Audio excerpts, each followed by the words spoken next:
Hi, how are you? I hope this video could find you very well. And is oh, I forgot to turn the camera on. Wait. Surprise! Welcome to my favorite place in the house. I hope it can bring some fresh air to your final paper. And it's also kind of a happy opening for my presentation. I just wanted to show how it's different from my fridge at dorm and my mother fridge at home. Like what you can see is I bought all this stuff from the supermarket, and different from what I bought. My mother brought all the things for the family from on Facebook and from the people that she know or she trusts. And I think it's understandable in today's life, like it's an emerging trend for all the media to carry the message that a good mother is also a good consumer of new products that necessary or it helpful for mothering. So especially in given the Vietnamese market that abused by fake good product or dirty food or kind of thing like that, and mother will feel they have to buy good products for their children and the whole family. It could be considered a good mother. So like what my mother bought it and sent it to me from the central Vietnam. And the reality that the way we trading and consuming products had changed the practice of motherhood. So I have discovered something that I want to share with you. So let's check it out. So let's see the two different words. Mẹ nuôi con mọn. It's meaning that mothers who care for small toddler babies who cannot take care of themselves. It is the word that my grandparents' generations and my parents' generations used to describe what we call mẹ bỉm sữa today.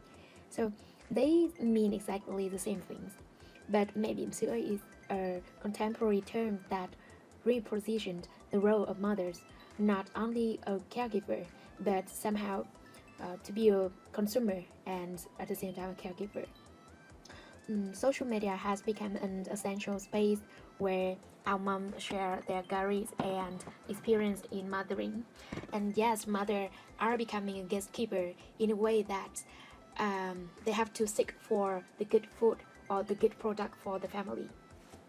So also many people take advantage of Facebook to become an online seller, especially in economy and social fluctuations.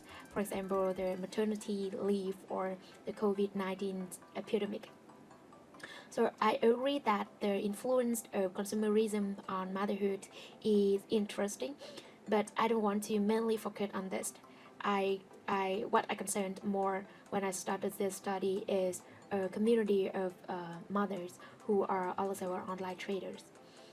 These activity of the mothers create a lively market for products such as non-chemical food or home-cooked dish and female sexual support products. So my biggest question is why these mothers decide to trade online when they have to take care for their children, especially at the time that their children were really small. They are infant or toddlers. So welcome to my study. I will base this study on two frameworks. The first is from our really good friend as Bruno Lato, that the concept of actor network theory. Just a reminder that actor network theory dedicates itself to the understanding that people or humans and objects and humans can come together to create the society, the social, which consists of culture and knowledge. So in the following part, relying on this concept, I will examine how mom seller, their viewers, and also the Facebook platform can interact to construct a surrounding which engages the strategy of these mom sellers. So the next theoretical framework is the concept of mama-pronatalism and mompreneurs, which introduced by Wilson and Emily in 2017. In this, they argue that mama-pronatalism is blending of entrepreneurialism and domesticity. Mompreneurs are shows at discovering a way to have it all, and they can be home for as mothers can be home for their children while still pursuing their own dream as individuals through their entrepreneurial work. They argued that the crucial optimism of mama-pronatalism as mothers' labors become ever more economizing, privatizing, rationalizing, flexible, and more resilient, that they optimize the very system of precarization that endanger their family in the first place. It means that mama-pronatalism that encourage mother to work harder and harder, but these independent efforts of them will never integrate social support and public goods such as healthcare or social security, but it actually, in a general context, is solidify the precarity, the uncertain that endanger their family.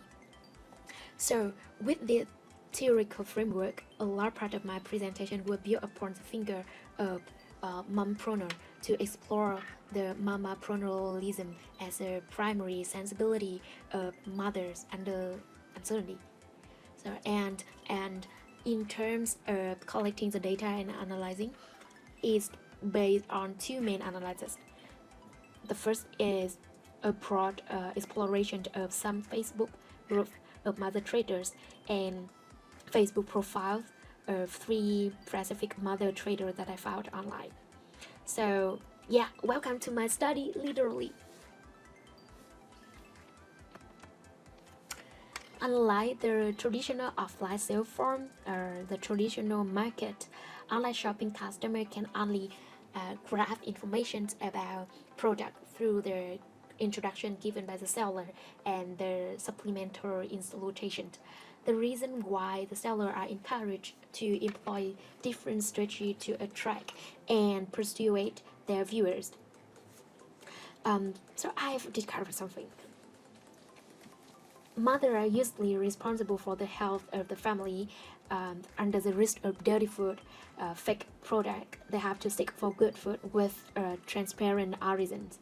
So one of the key messages in clean food market online is that ăn gì bán nấy, sell what I eat, bán cái mình dùng or sell what I used. Mua người chứ không mua đồ. I mean buy because of the seller, not because of the products. These methods reflect the motivation of both consumer and the seller in trading online. So also, Vietnamese women are usually encouraged to meet some standard of what is sexuality attractive.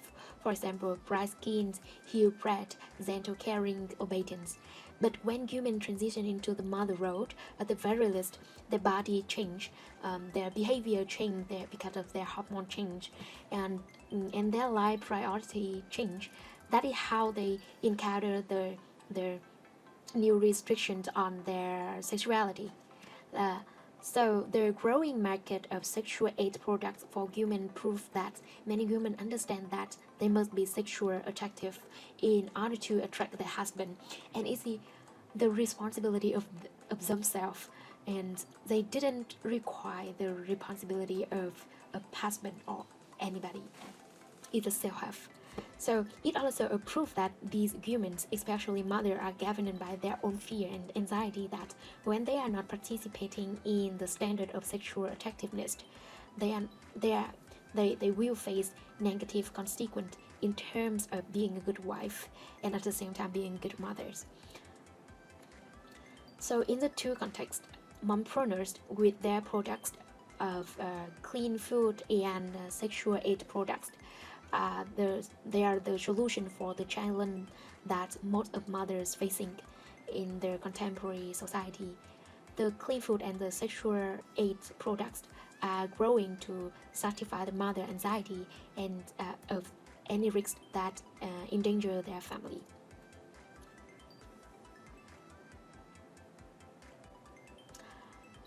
Let's look through the lens of digital Tâm and digital Duyên to see how, with Facebook functions, mompreneurs can present themselves. So, start with Tâm. Tâm is a broad and abstract and important concept in Vietnam culture. So we see the example in the tale of Kiều Nguyễn Du is so famous and popular example. This one were translated by Huỳnh Sang Thong. I can read it like thiện căn ở tại lòng ta, chữ tâm kia mới bằng 3 chữ tài. Inside ourselves there lies the root of good. The hurt outweighs all the talent on this earth. So in this, the translator will translate the term into hurt. But David Mart would translate them as heart and mind, meaning that the barrier of inner awareness, sentiments, knowledge, and moral judgment is a popular translation of them. But in my analysis, them could be merely understood as the soul, the spirit, the honesty or fairness inside a human person. Let's have a glance at how mompreneurs manipulate their term through their digital practice. They share the post about their experience in mothering. They carefully give advice for viewer comments. They create a private group to hold a space for other moms to live, to love, or to earn money. So it is a shared belief that whoever had a good heart and mind to do good thing would be appreciated and supported by the spirit and by the people. And we can say the viewers say that we actually buy the person, not buy the product, or they find the người bán có tâm, they only buy food, only buy products from người bán có tâm, from the seller who we think that they have a heart and mind. So let's meet another abstract concept in Vietnam culture, duyên, or let's meet another classmate of mine, duyên. Duyên can be understood and translated as charm or grace. Grace. So we can see in the example that có ai bán cánh dịu dàng, anh mua một cánh tặng nam làm duyên. If whoever sells tenderness, I will buy a bunch to give you as grace. So I put these raw and flawless translations of these folk sentence here to invite you to make it a better version. So it deserves a better version, right? So, but in short, duyên can be understood as translated as charm or grace, and it related to the attractiveness of a person, significantly characterized to a woman. And mompreneur can mediate their digital duyên on their own way, like they post a funny story or video about their life, they post a beautiful photo of themselves, of their family, of their kids, and they also can interact with customers under their post in a funny way to express their consistent attractiveness. In Vietnamese culture, we usually say body as somebody has a trait grace, mợ lì có duyên bán hàng, but cannot explain exactly how trait really is. The circumstance can be usually explained by ourselves and with another way of understanding duyên as predetermined relationship.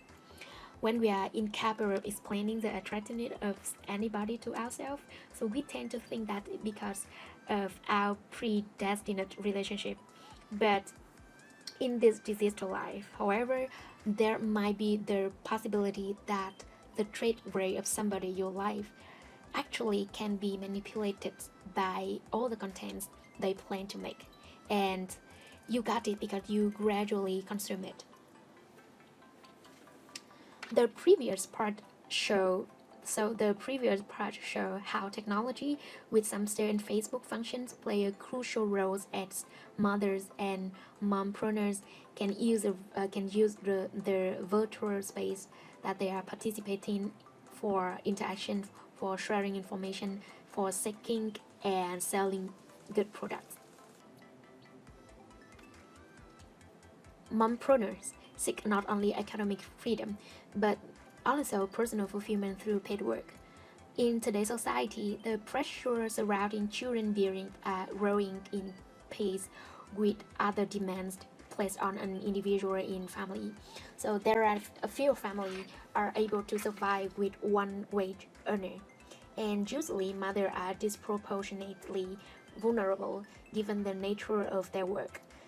All of the women that I observe are becoming mompreneurs on Facebook in their own way, to but mostly to carefully employ their strategy for caring their children at home, at the same time securing their family, at the same time support for their family income. And this way, mamapreneurism is all about making the family survive and thrive.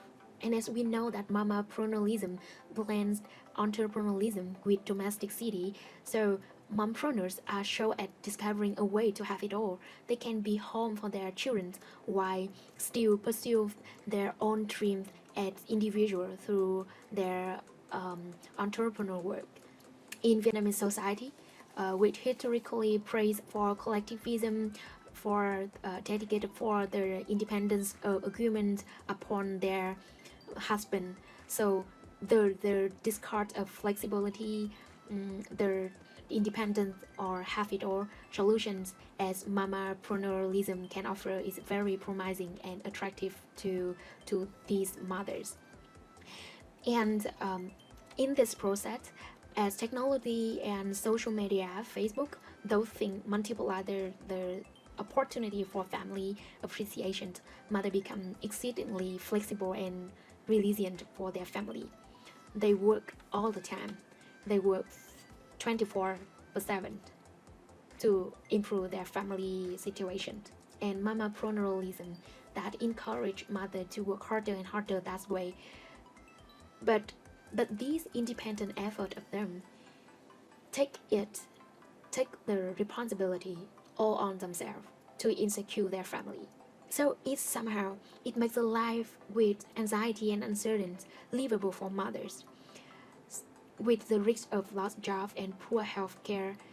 And it seems that all the responsibility are on them and they can do it. And when other people take it for granted, nobody care with them, only them. So if you say that it's clear and mud, here are some takeaways.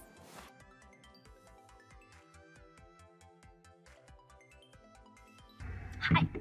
Like what I said, I also a big fan of happy ending. So I just want to say that thank you for listening, and please comment anything that you think that I could improve for my presentation or my final paper. Thank you, and hope to see you soon.